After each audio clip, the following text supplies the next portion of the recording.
Shion has already said, I'm a software engineer, and I'm also a contributor to Chakra UI, and I'm a freelancer. I freelance mainly on Upwork. So I think, yeah, that's all to me, at least for now. We're not here for me, and we're here to just learn about freelancing. So I'll be happy to share all I know about freelancing, at least the basics, for everyone to be able to get started as a freelancer. So if you have questions, please feel free to hold on your questions, and I will answer all questions to the best of my ability at the end of this session. So yeah, I think I can get started now. It's good to have everyone here. Yeah, you can get started. I guess because of the Easter break, some people are unable to join because we have about 150 people that registered. Oh, So, okay. and there we have about 11. But Yeah, I'm I'm sure recording, they'll join us. so I can share with some of the registered participants and our community network after Yeah. the meeting. Thank you. You can. Yeah, that's fine. So let me just share my screen now and get started. Okay, so I believe you guys can see my screen, right? So we're here to talk about freelancing for developers, designers, and product managers. So I'll just be getting started with what freelancing is. I know the word freelancing, I don't want to assume everyone knows what freelancing is, right? So in simple terms, I would just say freelancing is when is a self-employment path that you're able to offer skills. So for you to be a freelancer, you have to have skills first. Then you offer these skills as services to clients that are in need of these services, and you get paid for that service. So I believe we are like software engineers or developers, designers, and product managers, and all these are skills. So if as a developer, for example, myself, I'm able to find a client that is in need of maybe web development or web app building, and I'm able to, offer that service to the client and get paid. In simple terms, that's really what freelancing is, right? And you get paid, you earn money. So what freelancing is not a get rich quick scheme. It requires a lot of hard work. I mean hard work. This is because freelancing is more like you're a business owner. So you're the one in charge of looking for clients, you're the one in charge of doing it, you're the one in charge of, communicating customer support. You have to continually be in communication with your clients. So it's not a get rich quick scheme, even though it will eventually pay, but it's not like you start freelancing today and the next month you expect to just earn, I don't know, $1,000. It may happen, but it's not like it happens like that for everyone. So I just thought to let you know that freelancing is great, but it's not a get rich quick scheme. It's not MMM. It's not anything like that, right?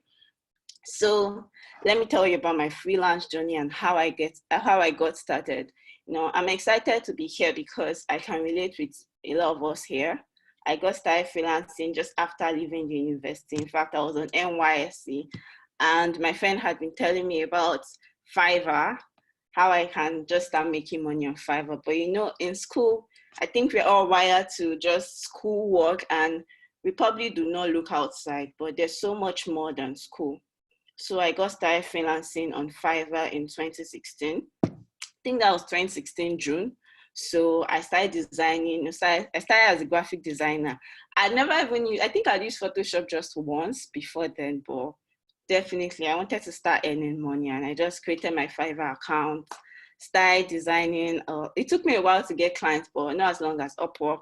So I started getting $5 jobs designing business cards. I don't know if any of us have, maybe if you're on Fiverr or anything, but I started designing business cards, designing flyers for clients, $5 to $10 per gig. And I was always very excited because, I felt like, oh yeah, I started earning money. I didn't have to wait to send resumes out to jobs and to, people to employ me.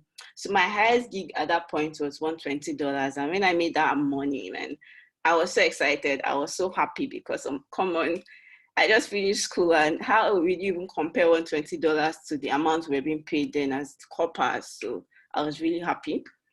Then shortly after Fiverr, I spent some months in Fiverr. I got to know about Upwork, and Upwork, Upwork is like my main freelancing platform. It's even my main freelancing platform.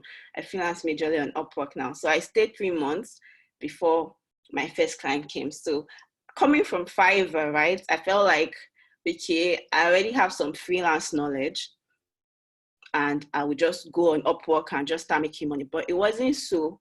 Upwork is kind of a different ball game from Fiverr, even though they're both freelancing platforms. So I stayed 3 months before I got my first client. So not just 3 months folding my arms, but 3 months understanding what Upwork clients were in need of, or what kind of skills I can improve on. So even though I came as a graphic designer, I switched on to resume writer because I have some experience as a resume writer, right? I didn't get any job, and I then became a virtual assistant. And that was when I got my first job at $8 per hour. So, and from there, I've transitioned to, a UI designer and a sales funnel developer. So right now, I have completed over 50 jobs on Upwork. I've earned over 20,000 US dollars, and I have a job success score of 100%. So this is just my, short Upwork profile. You can see my ratings, and you can see, my metrics on Upwork. So why am I sharing all of this with you? I want to let you know that if I can succeed as a freelancer, and I'm still even succeeding as a freelancer, you can also succeed as a freelancer. All you need to do is to be equipped with the right knowledge and have an in-demand skill, right? And I believe all of us here, at least some of us here, you're either a developer, a UI designer, or a product manager. So it's really good because all of these skills, like, they're in high demand already. So it's not like you're looking for a skill, or at least you know that you want to be a developer eventually. You're probably learning it as a student, or you want to be a UI designer fully, you're probably learning. So all of these skills are in high demand. So you're already, like, we are not even dealing with, okay, what can you learn? They are in high demand. So you already even have an edge over, people that are looking for what to learn and what to freelance with. So in simple terms, I would just say the 3 stages of freelancing is to have a skill, develop it. That's like the first thing. If you do not have any skill, I don't know, you probably not be able to freelance because you need a skill. No one is just going to, dash you money. You need a skill first. Then you develop that skill and you sign up on a freelance platform. Like, I'm just giving you the straightforward approach to it, which worked for me. Like, I had a skill. I was good in admin work. I was good in graphic design, and all these skills are what helped me to start my freelance journey. So I want it to be as simple and as straightforward as possible for you. I don't want to give you, 10 steps to freelancing. No, it's just have a skill, develop it, sign up on a freelance platform, get jobs, and earn money. So what do this really mean? So, having a skill and developing it, clients are looking for people that are experienced to work with. They're not just looking for average people, so to say. They're looking for people that are properly skilled in what they're doing. So if you're a UI designer, for example, and maybe it's only Photoshop you know how to use, you need to develop that skill too. What exactly are my clients looking for? A lot of times now, clients want people that, can use Figma, can use, InVision and all these latest tools, Sketch and whatnot. As a developer also, I still using jQuery. Not like this is bad, but, for you to be a freelancer, you are going to think like a business person. You're not just forcing your skills on people. You're finding a way to solve solutions to, challenges that clients have. So what are clients actually looking for? Are clients looking for a website with WordPress? Are clients looking for a website with Wix? You're looking at the perspective of the clients. Okay, what do clients want? And positioning yourself to be able to offer that service to clients. So you're not just saying, okay, I have this WordPress, everybody must use WordPress, or I have React skills, everybody must use React skills. No, that's the difference between full-time employment and freelancing. So freelancers, you look for what exactly your audience or your market is in need for, clients are in need of, and you go ahead and develop those skills. So I would just like to know what kind of skills do you think as a product manager you need? You could just type it in the comments or in the chat. I want to know, because I want this to be interactive, right? I don't just want to come and give you a lecture here because I know that we are all used to lectures, so you could just type it. Yeah, what kind of skills do you think you need to develop as a software engineer, as a developer, or as a UI designer? Feel free to send it in the chat. Feel free to just drop it in the chat, and yeah, we'll continue. Folashade, a quick Yeah. before you go. Some people said they can't hear us. Yeah, please, if you can hear me and if you can hear Folashade, please kindly signify. Unmute your mic and just say hello. Hello, I can hear Hello. you. I can hear you. Hello. Okay, Okay. so Olamide Kayode, it should be your network or Maybe she hasn't clicked join with audio. That sometimes, she needs okay. to click join with audio. Yeah. Yeah, Olamide, you can check your settings, join with audio or join through cellular or Wi-Fi. So check your settings. I think everybody can hear us. Yeah, thank you. You can go on, Folashade. Okay. Yeah. So I said what you should drop in the chat is like, what skills do you think you need to develop as a product manager, as a UI designer? Like, what skills, what are the things you think you can still improve on as a developer? So I just want to, get feedback from you guys to know that you're following me, yeah? And I'm not just talking to myself. Okay, so some of the things that helped me, right, when I started was, I used to read a lot of blogs because prior to, being a virtual assistant, I didn't know what virtual assistant even meant, but I had to learn, right? So I developed my skills. I had to know the kind of tools that I needed, product management tools, had to learn how to use some process, software and things like that. So some of the things that can also help you on your journey to developing yourself are, you need to read books, you take online courses, right? Subscribe to YouTube channels. A lot of people do not see the value in YouTube, but I can tell you that YouTube has so much content that I'll say exhaust the free content that you can get on YouTube channels before you even go to online courses, because I know we all want to feel like we're taking courses in Udemy, and it's good, but a lot of channels on YouTube are very important and they're very good. They're very useful for you. So I have some YouTube channels I'll be sharing. So read blogs as well. So I see Akintunde said, good communication. Okay, good communication. What is your field of specialization? Are you a developer? It's important, but I just want to know. Then Joshua said problem solving skills. Yes, that's very important. Software developer, good knowledge of some programming language. Yes, what kind of programming languages do you want to learn, Joshua? Then Abisaya said Android app development. Yeah. So you also need to know what kind of programming languages are very broad, right? Do you want to know JavaScript? Do you want to know Python? Do you want to know Go? There are so many.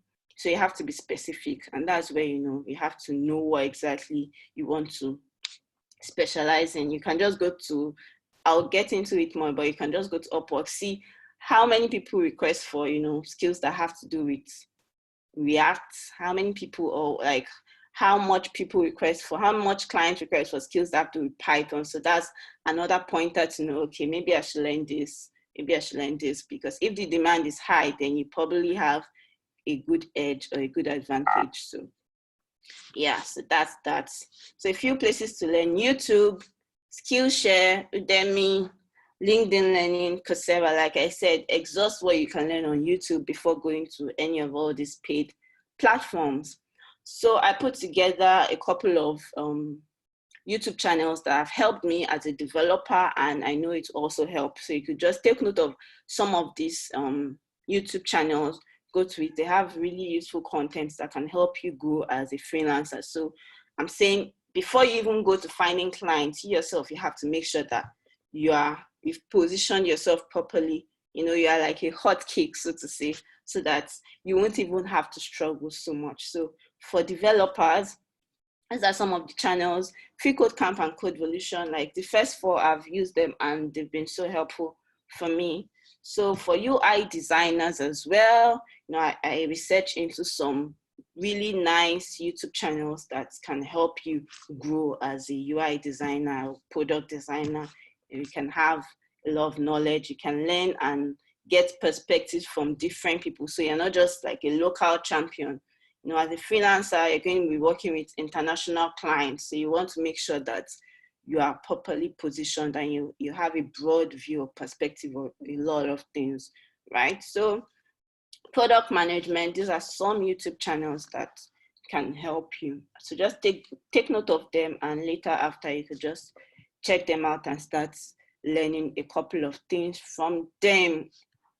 So some good to have but not essential things, right? You know, at the beginning of this, I said that I wanted to keep it simple. I didn't want to give you 20 steps to freelancing. I just wanted to keep it simple. Have a skill, develop it, sign on a freelance platform and start earning. But if you want to go, like, if maybe, because there are two ways to freelance. You can either freelance online, which is what I do and which is what I'll be saying because it has worked for me. And you can freelance offline, you know, getting clients, local clients, maybe meeting someone that you know is in need of your service and offering it. So if you know you have to do that, I would say it's good to have a portfolio. You know, portfolio is very essential if you're freelancing offline, meeting local clients. You know, you're not using Upwork and you're using Fiverr. It's not like you don't need them for, you know, online, but it's not as important because online platforms already have, like on Upwork, I'll show you everything. You already have where you can upload your projects, so it's not very important. Then you need a social media audience because you need to really, you know, if you're freelancing offline, you need to make yourself like an authority. So you need to keep, you know, educating your audience and positioning yourself right. That's why you need social media audience. But if you know you're freelancing online, like me, you don't necessarily need to have all of this. It's just a long thing for me. So all of that is step one. So I'll spend more time on this second stage, which is signing up on a freelance platform and getting your clients. So freelance platforms are majorly like two-way, you know, it's like a two-way website. So there are people that have, there are clients that come in, you know, clients are in need of a solution or a problem or something, they need a service. And so you have the client side of the platform, then you have the buyer side or the freelance side or seller side. As the freelance side, people like us, people like you that, you know, you can offer. So the freelance platform literally just matches people that have, you know, these skills to people that are looking for these skills. That's it in like a nutshell. So all of these platforms are some, this is not all, there's still a lot more online platforms, but these are like the common ones, or the ones that when you join, you're joining platforms to make money. So these are the common ones that clients usually visit, and there are, you know, a good inflow of job opportunities there. So obviously I'm going to mention Upwork because that's what I use, right? Upwork, Fiverr is there. I told you of my journey, so I don't want to repeat it. Fiverr is good. It's great for if you're just starting your freelance journey. And in fact, some people really succeed on Fiverr. So I would say for me, I enjoyed Fiverr, but it's not, for me, it's not as great as Upwork in my own opinion, because the quality of people that come to Upwork, like quality of clients are more, or they're better. You can see a client on Fiverr telling you that they want to do a website for $5, and you're like, really? But you hardly see that kind of thing on Upwork. So I think if you have to start and you can't get on Upwork, get on Fiverr. But if you can get on Upwork, please just use Upwork. Then TopTal is like an elite freelance platform, meaning that it's like top talent. So they get like 3% of is not a beginner friendly platform, so to say.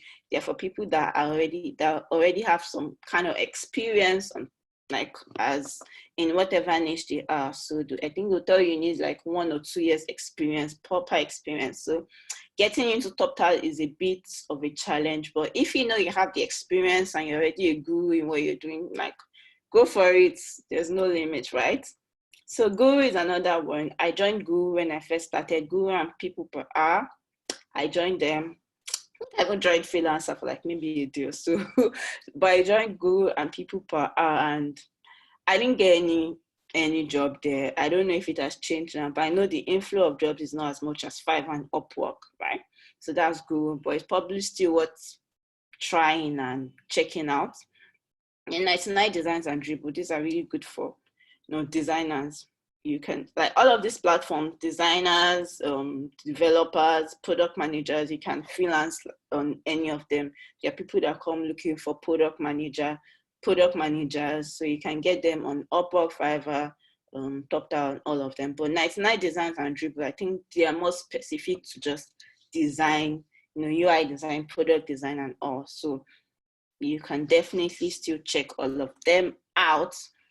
So are you on any freelance platform? If you're on any freelance platform, feel free to just, let me know which one you've tried out and how it has been working out for you. Yeah, I'm just trying to see how, I'm looking for the chat, but I guess I'll just continue. Okay, so let's go on. So getting started on Upwork, you just go to upwork.com and you click on this sign up button here, right? It's as simple. You want to get started on Upwork, you go to upwork.com, click on sign up, and you sign up as a freelancer, because there are two ways. You can either sign up as a client or as a freelancer. So make sure you click sign up as a freelancer. So when you're getting started, for you to be accepted, so the thing about Upwork is Upwork doesn't automatically accept you. So even though you've completed your profile, it needs to be properly done. It needs to be 100% complete. It needs to be properly done. So if for any reason at all you do not have, like you've tried and you're not able to sign up on Upwork, that's another class on its own, like getting started on Upwork and getting your profile approved. But the things that you need to complete are skills. They ask you about your skills, ask you about education. You need to don't be lazy about all of this. Make sure that it is properly completed. Your work experience, they ask you about it.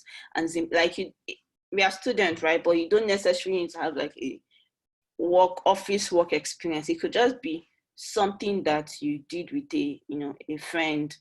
That's a work experience. It could be something that maybe an organization asked you about. Because I remember in school I had someone that used to work. I don't know if you guys know JCI. So he used to design flyers for JCI, and that's a work experience. So you don't need to wait till when you get offer letter from a job, that's when you have a work experience. Every single thing, no matter how little it is a work experience. So don't count it as little, right? Add in your work experience and your experience level. I always tell people that, Upwork is looking to make money, right? When you're getting in, make sure that you're getting in for a skill set or a niche that you have. You're not a beginner at all, because Upwork does not want beginners. They are growing their platform, and that's one of the reasons why they reject profiles, because they don't want beginners. So make sure that you either feel like you're an intermediate level or you're an expert. Yeah, that's one important thing to do. Languages, filling your languages, and phone number, location. Please do not lie about. I know a couple of people ask about, okay, VPN, should I use VPN? Should I say I'm in US? Please don't lie about it. Upwork can find you, and it's easier for you to, spend time like me, spend 3 months before you get a job than for you to want to get a job tomorrow and you're totally banned from Upwork. Just be honest and truthful about everything you're supplying, but make sure that you supply the right information to your best ability, right? So now we're on Upwork, so it's time to get the jobs. How do we start earning money on Upwork? So I'm still trying to find, I'm still trying to find the chat. I think I saw, just a minute, please. Okay, I think I saw a couple of messages in the chat. I want to make sure that, okay. Yeah, so I'll answer all your questions later. Let me just continue. Yeah, so let's go ahead. So the two important elements that determine, if you get jobs on Upwork or even freelance platforms, they're your profile and the kind of proposals you send out to clients. So your profile is very important, because your profile is like a resume. It's like when clients are looking for, people to work with. So you can either get an invite, that is maybe the client has seen your profile, right? And the person says, oh, this person's profile, this person looks like, maybe you say you're an expert product manager, for example. You have maybe some experience, right? And the client says, oh, this person has what I need. Person can invite you to a job. That's one way of getting jobs. Like you can immediately get invites and get a job. It has worked for me. Or you send proposals, which is the most common way to get jobs. You send proposals or bids, whatever it is called, in any online freelance platform. So these are the two ways to, get jobs online. So let's talk about profile. Profile is very important. Like I said, it's like a resume. It's just like an online resume for people to see if you're the best fit for their job. So your profile should have, this is a simple checklist of what your profile should have. You should have a brief introduction, right? Brief introduction, but not telling them about your life, just very brief. Nobody really cares to know where you schooled and everything, like on your profile. In the education part of it, you can have it, but your profile overview should not have unnecessary gist. Just go straight to the point. Talk about your years of experience. Maybe you have 2 years, 1 year. Tell them what your years of experience. Talk about your skill sets. Do you have Python? Do you have product management skill sets? Maybe creative thinking or design thinking, or, just talk about your skill set, your work process. How do you work? People want, because all of these things are what, make you unique. The freelance platforms are very competitive, like very highly competitive. So if you're coming to freelance, you know that you want to stand out, you want to be that unique person. So you don't want to sound like how everyone is sounding, right? You want to make sure that you are unique. So creating a great profile overview takes time. It's not something that you should just do in 2 minutes and you're done. Don't just do one paragraph and you're done. One paragraph doesn't tell anything, right? So take time to craft your profile overview to be excellent. I think one of the mistakes, I remember when I was doing a free profile overview for a couple of people, I did it, and their Upwork profile. Some people, I think the mistake I see a lot of people doing is that you just assume that people know you. Like no one knows you. Like the only way you can communicate your value to clients is by putting it out there. Like no one knows, even if you're good within, you're good. If you don't communicate it out to people, no one knows. So I saw a lot of people just having one short paragraph of profile overview. I'm like, no one's going to hire you with all of this, because your competitors out there, they have properly written profile overviews. So you talk about your elevator pitch. Elevator pitch is just maybe a sentence on why clients should work with you. Your profile would also have your, your previous work or portfolio. There's a section for that, right? And it's also good to have a recommendation and testimonial. Like I said, if you've done a job, no matter how little, someone said you should do one design, or someone said you should maybe work on your website, find those people, collect testimonials from them, put it on your Upwork. It's allowed. There's a way to even get testimonials from people. So shortly after all this, my long gist, I'll go into Upwork and actually try to, give you some practical tips that can help you.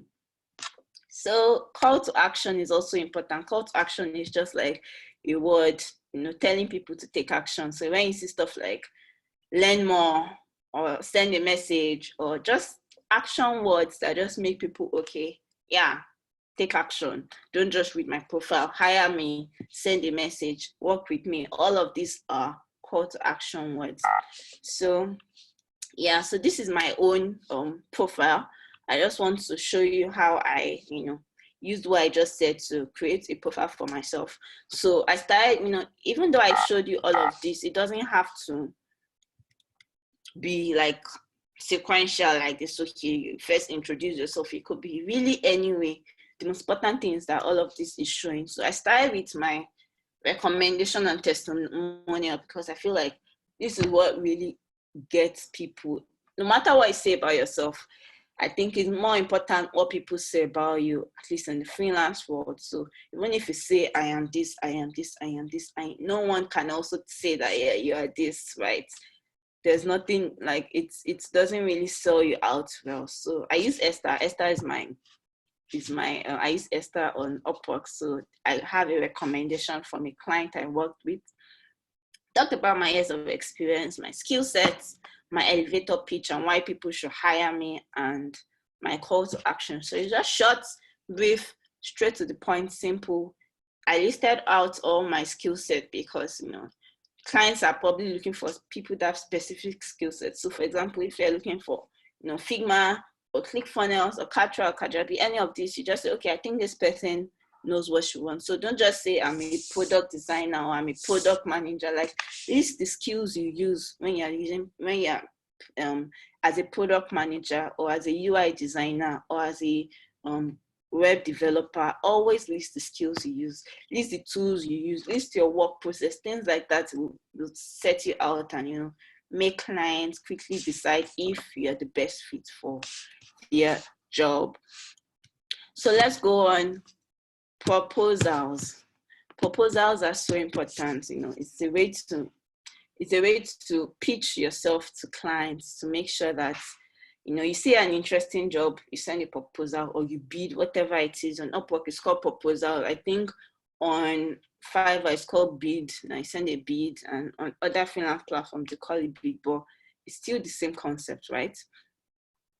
They are to get you to start a conversation. So your proposal is not just to get you to have a job. Like, you see a job that you're interested in, you send a proposal. Like, it's not just to get you a job, it's to get you a conversation with the client. So you're trying to find out if, you're trying to present yourself in a way that the client is interested. So, okay, how much will this cost, or what do you need to get started, or something like that. So it's not just that you just want to, you just send a proposal and the client just tells you, okay, yes, come and work with me. Most of the time, it doesn't work like that.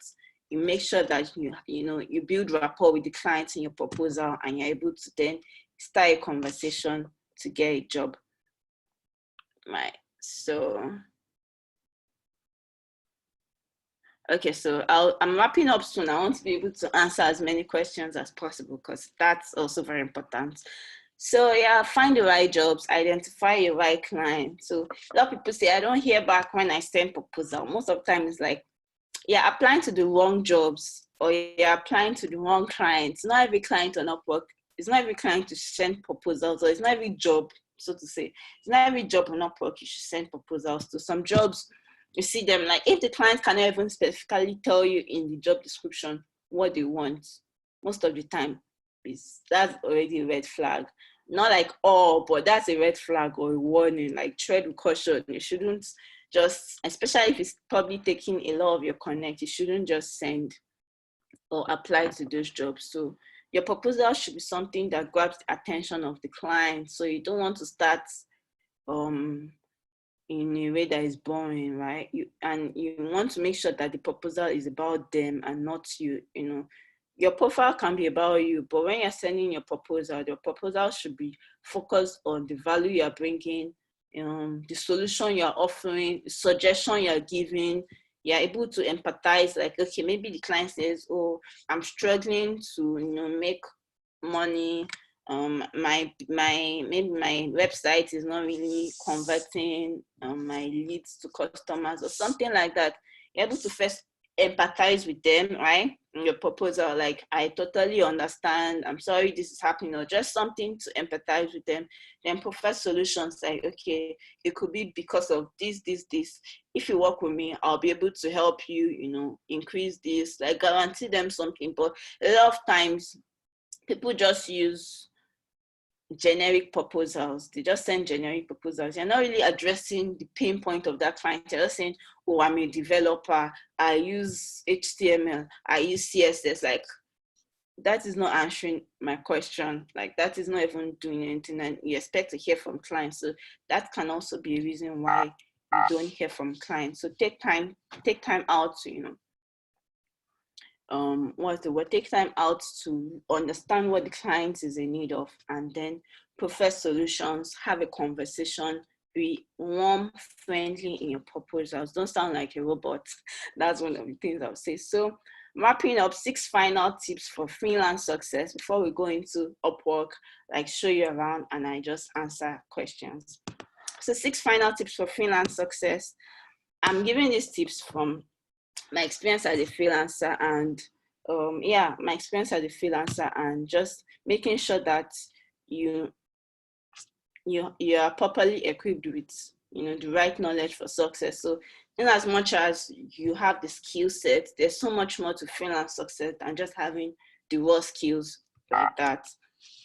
So the first one you should know is start small and grow. Like I said, freelancing is not a get rich quick scheme. It's not something that you just start and today you want to start earning, money a whole lot. It doesn't really work like that, When starting out, if you're even going, like I said, if you're working offline, your first clients could even be your family or a friend or something. So even though you know that you're getting, like I told you, I started as a freelancer earning $5 on Fiverr for complete jobs. Then on Upwork, I started earning $8, and now I'm charging $45. So see the way I grew, right? I didn't just start on Upwork and start charging $50. No one is going to hire you, especially if you don't have the skills and you don't have the experience to show for it. You're still growing. So start small. Even though you want to get to $100 per hour, it's great, but start small. Put in the work first.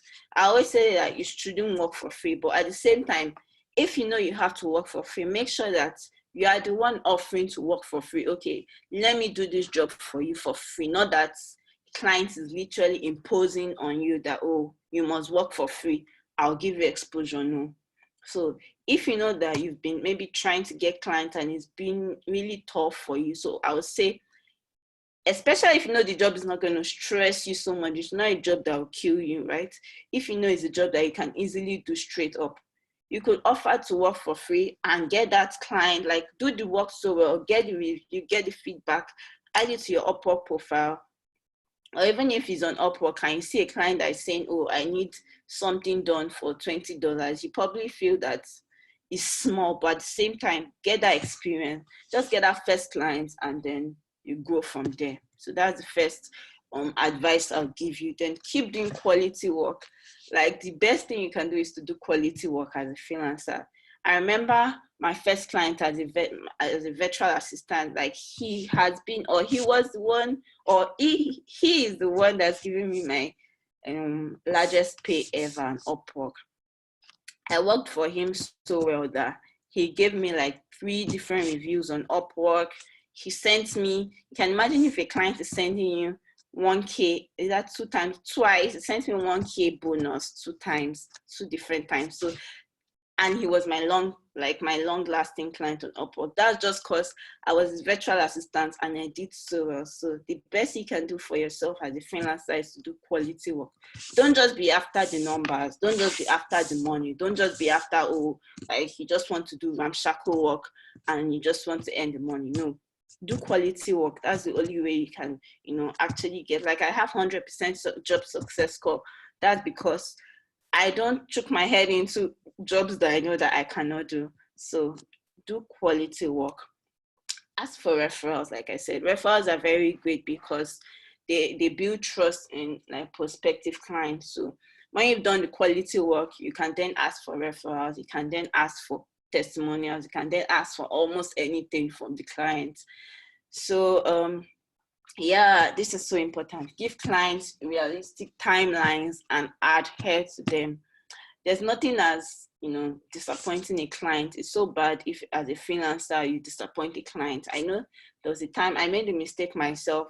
I was working with a client. I didn't think that the job would take me so long. So I didn't meet up with the deadline and that was sad for me. So I think most of the time, if a job is going to take you 1 week, don't try to over impress the client and tell them it will take you 3 days. It's always more advisable to, under promise and over deliver. You've probably heard it before, but it's the truth. Under promise is right. It's better for it to, okay, this job will take me 10 days. Complete it in 7 days. The person is like, oh yeah, this person is good. And to tell the client, oh, this job will take me 2 days. And the second day, you don't even know what to do, right? It's very disappointing. So give clients realistic timelines and make sure you adhere to those timelines. So yeah, build confidence is very important, because as a freelancer, like I said, you're the one doing the whole work. You're the one doing the marketing, writing proposals to get jobs. You're the one still going to do the jobs. You're the one going to do literally everything. You're your own boss, so you have to be the big man or the big girl, right? So build confidence in yourself. It requires a lot of self-motivation. 2 days ago, I was with a client, I had a client interview. Client is in Australia, and I literally had to wake up earlier than normal. And I think in my entire freelance journey, I had the longest 1 hour initial interview before the client then made an offer. So it's not easy to put yourself out there to more or less tell the client that I'll guarantee client that yes, I'll do this. And I can understand if sometimes maybe it's nerve-wracking. You're like, oh, how will I even communicate this to the client? But trust me, it starts little by little. My very first client, this one that I told you that I worked as a virtual assistant, my voice was shaking, right? Do it afraid. My voice was shaking when he was interviewing me, because I never even, on Fiverr, you don't need to have face-to-face interviews. It's not compulsory. But on Upwork is normal to, the client will say, oh, I want to speak to you. When are you available? So I had it, and I didn't have the confidence, or it was very small, right? But now I won't say I'm 100% confident, but confidence is something you keep building over and over, you keep building yourself. So just know that, just keep putting yourself out there. Don't be shy to have one-on-one calls with clients. The worst is that they will say they're not giving you, but when you keep doing it, you get used to it. So build confidence and keep motivating yourself. So I think this final one, don't be in a hurry. There's no one that, if you ask freelancers, successful freelancers, everyone has their story, and there's no one that will say, oh, this thing happened just at the snap of a finger for me. It always takes time. Even developing your skill takes time, talk less of finding clients. So I know someone that said that she signed up on Upwork in March, and she was already frantic, and she just wanted to start getting clients. I'm like, calm down, take it easy, be patient.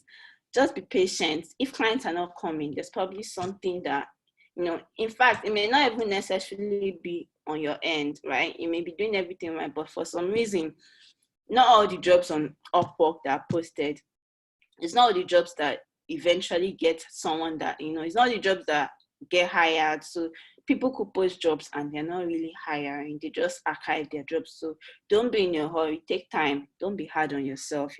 Just calm down and take it easy. Be patient. Eventually, you will get that job. So actionable steps. After all of this that you've heard, I want you to sign up on Upwork, or I won't say any freelance platform. Try signing up on Upwork.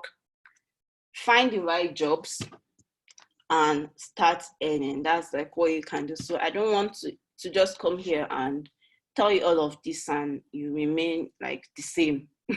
Nothing changes. So I want to challenge you. If you're not on Upwork yet, go on Upwork, sign up on Upwork, find a job and start applying and start earning. So I think that's the end of all of my long gist. I want to hear back from you. I'll be answering questions now, and I'll probably also show you the interface of Upwork. And so I believe you've learned 1 or 2 things, and just tweet at me. I want to hear back from you. Freelancing, just use the hashtag freelancing101, tweet at me and let me know what you've learned. You could also contact me here on my details. So let me go into the chat now, and if you also have a question, feel free to unmute yourself and ask me any question. Okay, I think I'm going to moderate the question. Thank you so much, Folashade. That was a very insightful section, and you've been able to demystify some of the fears that I have, because personally I've been seeing stuffs on Upwork, get your Upwork account verified, 5,000, 10,000, and all that.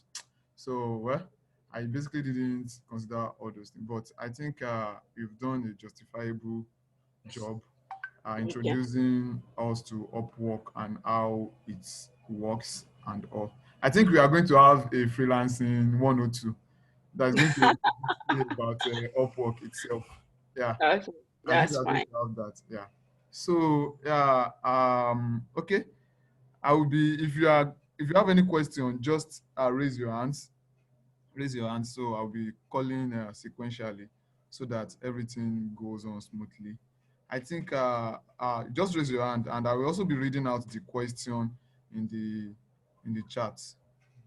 So we have Akintude. Akintude first question says, I'm on Upwork is quite good to use, just having issues getting a job recently from there. Okay. So So, yeah, what are you on Upwork as, Akintunde, if I can ask? Akintude, can you unmute yourself and speak? Thank you. Yeah, I work as a UI UX designer. You work as a UI UX designer. Okay, and on an average, how many proposals do you send Well, throughout last a day? year, Like in a day, how many proposals do you send per day? recently I've been off Upwork for some time. But last year when I was using it frequently, at least I had like 5 per day. 5 proposals per day. Yeah. Okay, so let me just go into Upwork now and share a couple of things with you on Upwork.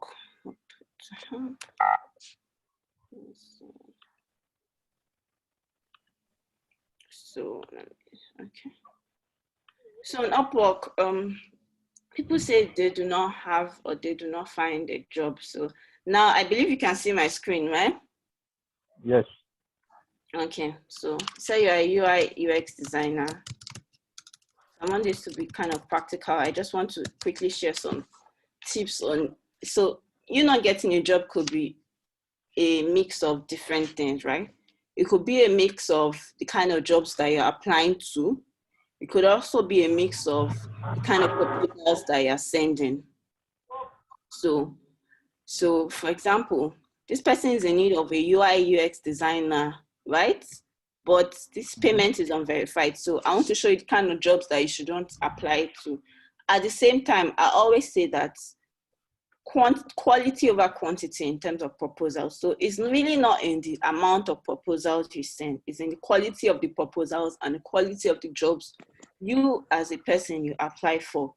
So if you see a job that is saying this thing, some people will not even look at all of the metrics that this client has and just apply it to the job. But me as an experienced freelancer, I know that this is even though it says an interesting job, Upwork tells me it's an interesting job, this is a poor job to apply for. Why? This job, I'll show you in a minute now.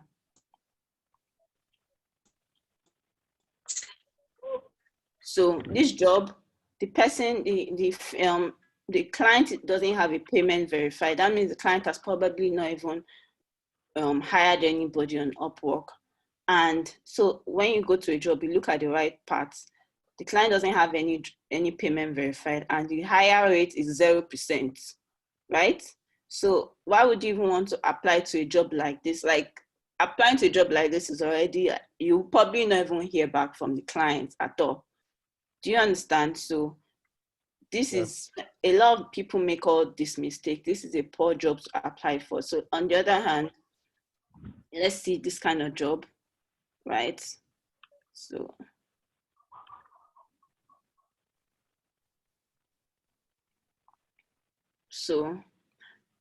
imagine this person that has a 62% higher rate. Even though his payment, I've not read the job description yet, but it's important. But the first thing I look out for is to check here, because this will determine if I even want to read the job description at all. So this person has hired 66 people and out of those 66 people, he has paid only 1K. This tells you that this client, even though the person hires, the person doesn't pay money. Like the person probably, like, his job is telling you that this job now is $20. For everything he needs is $20. So imagine you apply for this job, you now go and quote yourself $120. The person, you will not hear back. So these are the things that, you know, as a freelancer and Upwork, you need to take note of. So this is just to answer your question. Qualify the kind of jobs you want to apply for before applying. That's just the simple. Definitely, even if you apply to jobs that, you know, that are 100%, you know, person probably has 100% higher rate, it's not a guarantee that you get a job, or it's just that it prevents you from, one, wasting your connect on Upwork, and it also positions you better to get a job when you've already qualified the kind of job and the kind of client to know if you want to apply to that job. So that's like the short answer to your question. I hope it helps. Okay, thank you very much. Yeah. Thank you, Folashade. Akintude, I hope she had answered your question very well. So, yeah. Okay, I think you still have another question. Let's quickly clear Akintude's question, then move to another person. Okay, he said, when you send a proposal on Upwork, is it advisable to go below the client budget to be able to get the job? Can one drop a proposal for a job that the client payment option is not verified? I think you've answered some of it in. Yeah, I've answered the second part. I think the first part that says, when you send a proposal on Upwork, is it advisable to go below the client's budget to be able to get the job? So it's not like a yes or no answer, right? It's more or less like you need to find out the kind of client it is. For example, this particular client that you said, is it advisable to go below? Okay, so going below the client's budget, I think, makes it cheap, because if the client has already said, okay, I'm looking for maybe expert levels, I'm looking to pay $50 per hour or $50, and you're now quoting $10, it doesn't necessarily impress the client. That's the truth. It gives the client already has a notion of the amount he wants to pay. Like, imagine you go to the market now and you already know that, okay, for example, you want to buy an iPhone, Abi. You know the price of an iPhone, right? You know you have an idea of how much an iPhone, because iPhone is quality. Then you now see someone selling it for 50K. Will you buy? You will not buy it now, Abi, because that 50K is telling you what? It's probably telling you that it's fake, it's stolen, or it's not working. So going below the client's budget is not advisable. It doesn't necessarily impress them. It's just passing yourself off as someone that is cheap, right? So it doesn't impress them at all. Yeah, so that's the short answer. Thank you for clearing that. Yeah. Thank you, Folashade. So we have okay, Daniel Suma. He said, what does freelancing as a PM look like, since we will most time need to have a team? Okay. So freelancing as a PM, I've not freelanced as a PM personally, right? But for my own observation, it may be a bit challenging, right, to get started initially. This is because, you know, you need a team. So most of the time, freelancing as a PM, you need to work with the client's team. So if a client more or less comes to you and say they need a PM, it's not as if it's going to be you working with the client's team. I think that's the short answer. So it's not going to be like it's you doing the job. The client will be more or less hiring you to join the client's team, to join his team, or to join her team. And also, freelancing as a PM also, you probably need to have previous experience or case studies, right? Maybe it doesn't need to be a big team. So I remember when I was in school, I was part of a project. In school, people always want to work on a project, they call you. So you could just say, if you need experience to showcase before a client will hire you, definitely. So you could just say you manage the team, or you manage the project, or you manage the product, so to say.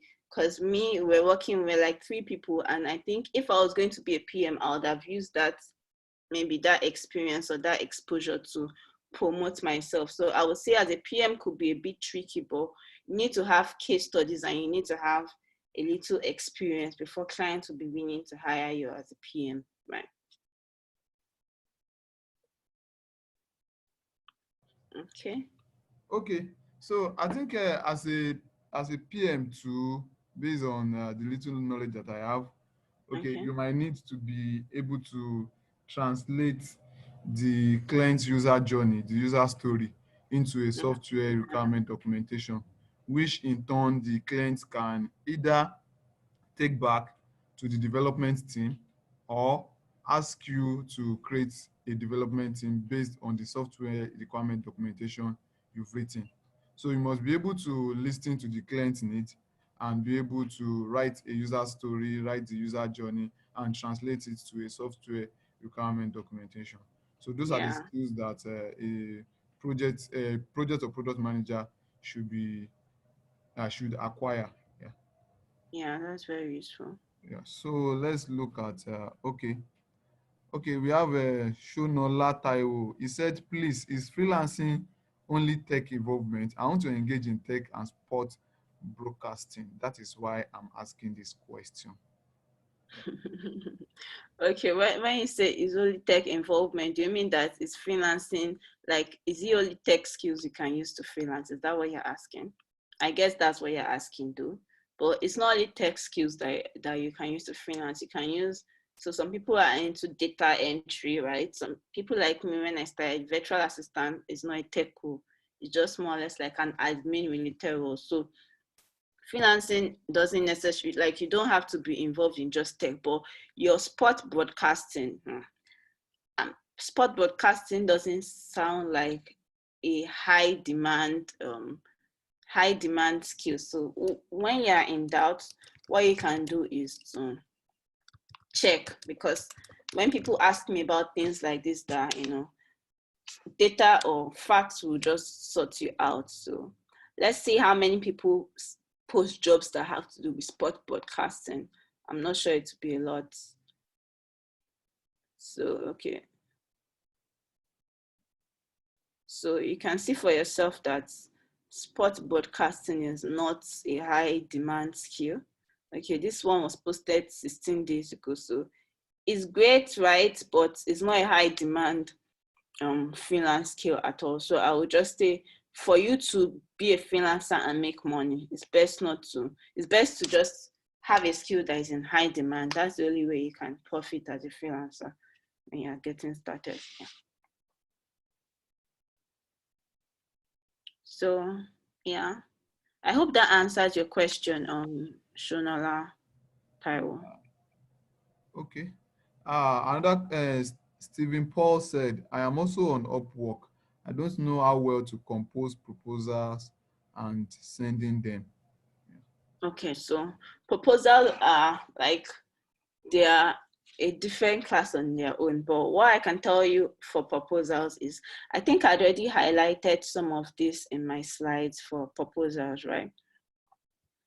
The first thing you should know when you're sending proposals is that you want to make sure that you understand what the client is in need of. That's the very first thing. So you're not sending generic proposals. You're not sending, even though templates are good, but templates are just a guide. You are understanding what the client is in need of before sending. So that's the first problem that a lot of people make, or that's the first mistake a lot of people make. That's why they don't hear back from clients. In fact, I think last week I sent proposals, and even though I didn't get the jobs to the proposals, I heard back from the clients. We had a conversation, but I stopped hearing back. Like I said, proposal is to get you to have a conversation. So why I had those conversations, in fact, is because I didn't send copy paste proposal. I sent proposals that were tailored to client says, I have this problem. I send a proposal that is addressing what the client is saying and preferring solutions.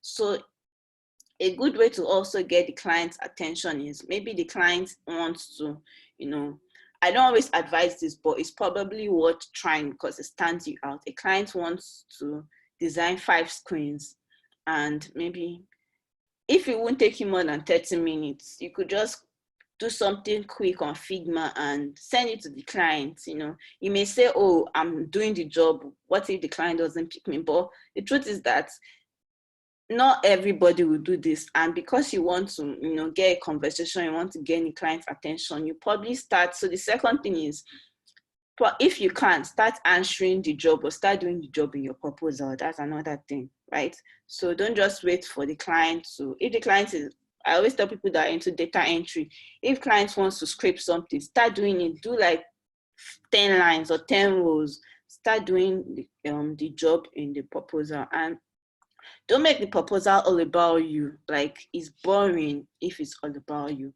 Make it about the value you are giving to the client. If you're a product manager, talk about how you were able to transform the journey of the user journey into what developers can understand and how they can start implementing. Talk about how you did that successfully, or your thoughts and your ideas. Give solutions, give value to why they should hire you.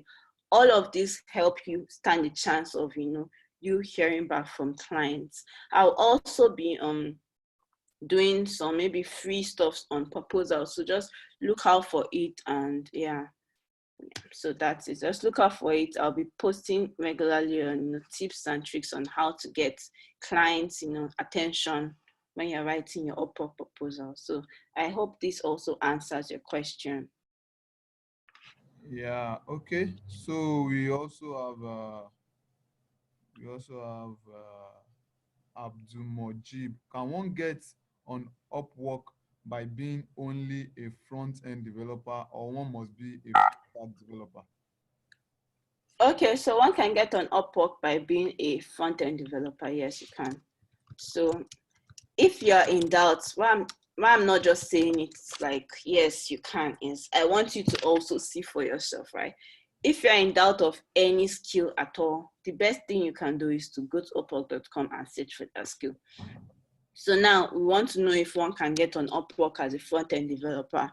And that only means that, do people come to hire front-end developers, right? I'm a front-end developer. I'm more of a front-end developer than full-stack developer. So let's see, this is a front-end developer job, right? This is a full stack. This is a front-end developer job that was posted 52 minutes ago, even though this person doesn't look like a serious person because the payment is not verified. This is a front-end developer job, right? So you actually see that there are a couple of front-end developer jobs. So you can work as a front-end developer. It's a front-end developer job. So I hope this has answered your question. You don't necessarily need to be a full stack developer. You can be a front-end developer and still work on Upwork. It's fine. Okay. Yeah. That's all from the chat. Does anyone still have question? Please kindly raise your Abisayo Folu. Yeah, Abisayo Folu, are you there? All right, good morning. Hi, good morning.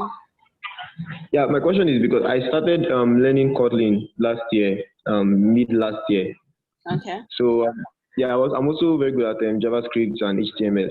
Now I'm hearing about freelancing, and I've had, like, to be very frank with you, I've not really done any project for any clients. So now the question is that, could I still, sign up for Upwork, or I should wait a while? I should be patient. Then maybe when I've done one or two work for clients, then I can now upload them, or when I become very good at it. That's the question. Okay, you said you started learning Kotlin. Yeah, last year, mid last year. Okay, have you done any personal project? Like, have you done any? Yeah, I've done so many personal projects. Yeah, so many of them. If you've done personal projects, these are projects worth knowing to, like if you've done personal projects, you don't necessarily need to wait for project for some. If you've done a project, like you've given yourself a project and you've done it and you've completed it, right? Is that what you're saying? Yes. Yeah, so sign up on Upwork and start. Like, you already have what it takes. That's why I asked you if you've done a project. If you've done a project, there's no stopping you. If you're able to pitch that your project that you completed to a client and they like it, like, that's all that entails. You don't have to wait to get a job with a client before you start. Just sign up on Upwork and pitch those clients to, like, tell clients about what you've done, put it in your portfolio. So I was going to show you, let me just use this opportunity to show you where you can put your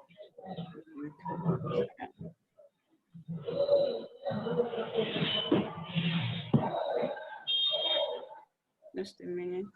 I want to go to my profile to show you where you can include those your own projects. So Upwork has where you can include your portfolio. So wherever you've done, just put it here. And when you're sending your proposals, if you have links to what you've done, put it there that you don't need to say, oh, for anybody. Just say these are some of the projects that you've worked on in the past. That's all they need to know. And if they are so good that it impresses them, like you get the job, that's all. Okay, thank you very much. Yeah, you're welcome. Yeah, okay. And in addition to what Flash Ali said, there are some for front-end developers here that are looking for projects to get their hands on. We have a frontendmentor.io. There you can pick up designs. They have designs for beginner, intermediate, junior, advanced that you can design. They give you all the assets, just like they are giving you the Figma link. So they give you all the asset of the image and all. You can go there, download some of those challenge, build them, upload them on Netlify. If you are a backend developer, you can build the backend API and connect it to the front end. So to make it a live application. So that way you are learning. Don't wait until you have a client job to practice on.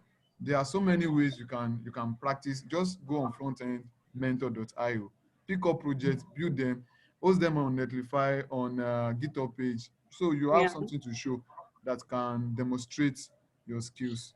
Yeah, exactly. Yeah. All right, thank you very much. Do you still have any question from anybody? If you have any question, please kindly signify. You can drop a chat or raise your hand or unmute yourself and ask your question.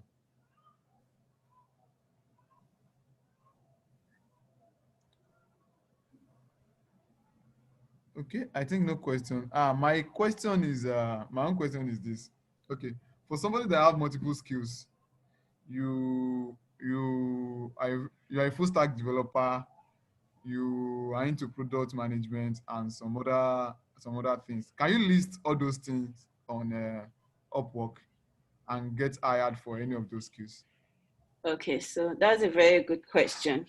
So on Upwork, Upwork gives you, when they first started, when I first joined, right, you could only come into one skill set and work on one skill set. But Upwork gives you the ability to have two different specialized profiles. So I have CMS development, which is more or less like my web development skill sets. Then I have virtual assistant. So you can actually come in for, like, you can restrict your skills to two. So if you know you're a front-end developer or you are a developer and you have another skill set that is totally different, like you're an admin person or you're a copywriter or anything, you can actually have those two on your profile. So when you join Upwork, right, there'll be a place that says maybe add specialized skills. So you then add the profile.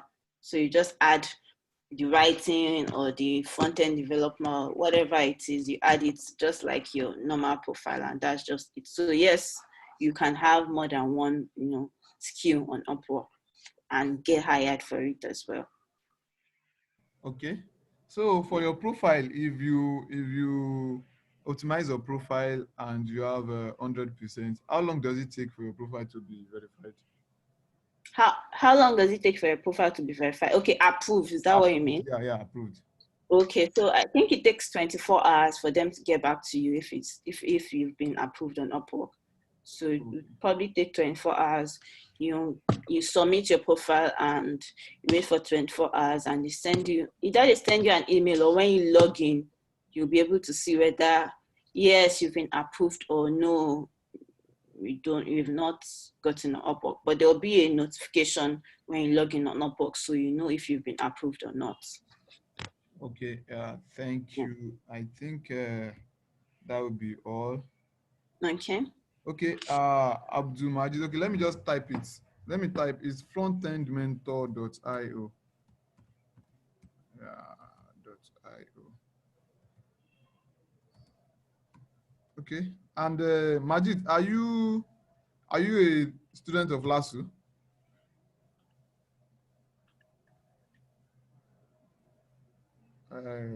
Okay, it's Mujib. Abdul Mujib, are you there?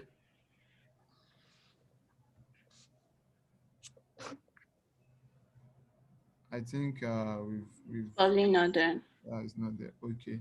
So thank you so much, Flash Ade.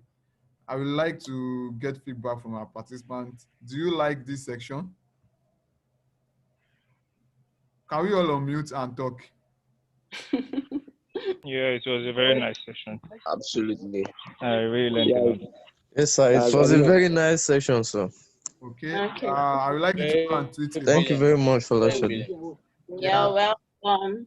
I'd like to hear your feedback. But don't forget to tweet or just send me a tweet message. about it. Tag Guy for Jilasu, tag Flash Ade, use the hashtag. Yeah, and let's get the conversation going. Should we have Flash Ade again for Yes, so yes, sir. Yes, sir. Yeah, so that would be targeting about profiling, upward, setting up. You don't understand. Flash Ade, we really appreciate. And this is going to go long. Okay, let me stop recording. Okay. The guys will.